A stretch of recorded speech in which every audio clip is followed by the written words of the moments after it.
from difficult situations and and situations where they feel perhaps that things aren't going as well as they would like them to go. Paul, why is a strengths assessment tool like StrengthScope so important for the success of this approach? What we found is that people find it quite difficult to name their strengths. So to have a language, a common way of communicating about the things that energise them.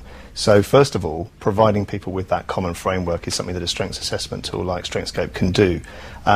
You might also want to consider when selecting that kind of instrument, whether it's reliable, whether it actually does what it says on the tin, which is whether it's valid or not, whether you can gather feedback from other people, or whether it's just a self-assessment tool. So there are a variety of different things, different attributes of a strengths assessment tool that one might need to be conscious of. But fundamentally, it's about helping people have a more informed conversation about their strengths.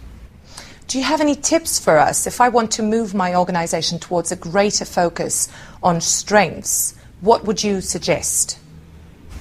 What we found is, having been working in this field for a number of years, that there are a number of things that need to be in place really to maximise the chances of success in bringing in the strengths approach.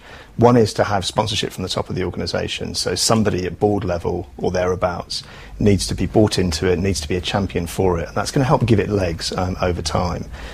All organisations will need proof of concept, so piloting in some way the strengths approach in a very practical way, gaining data on the return on investment, whether it's worked or not, whether it's led to increased engagement, whether it's led to improved conversations between line managers and direct reports, whatever you may be looking for, ensuring that you're gathering that data along the way.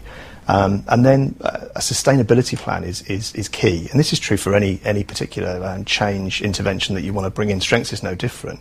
So giving people the opportunity to see strengths at various different stages of the employee life cycle. So be it through recruitment, selection, induction, promotion, and into the leadership area as well.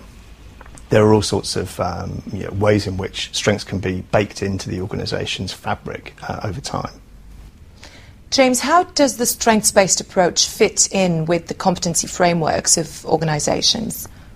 Well, it's important, first of all, to ensure that we've got a clear definition of competency. And our view of competencies is that they're really about required standards of effective performance for any particular functional group or level, or in fact the whole organisation. What we feel is really important, if you understand strengths, what you can do is then you can match people's strengths up with particular competencies where those individuals are likely to excel. But you can also understand the areas where they might not be as good, as effective a performer, and then you can put in place risk mitigation strategies to ensure that they don't fail in those areas, or there's not any performance shortfall in those areas.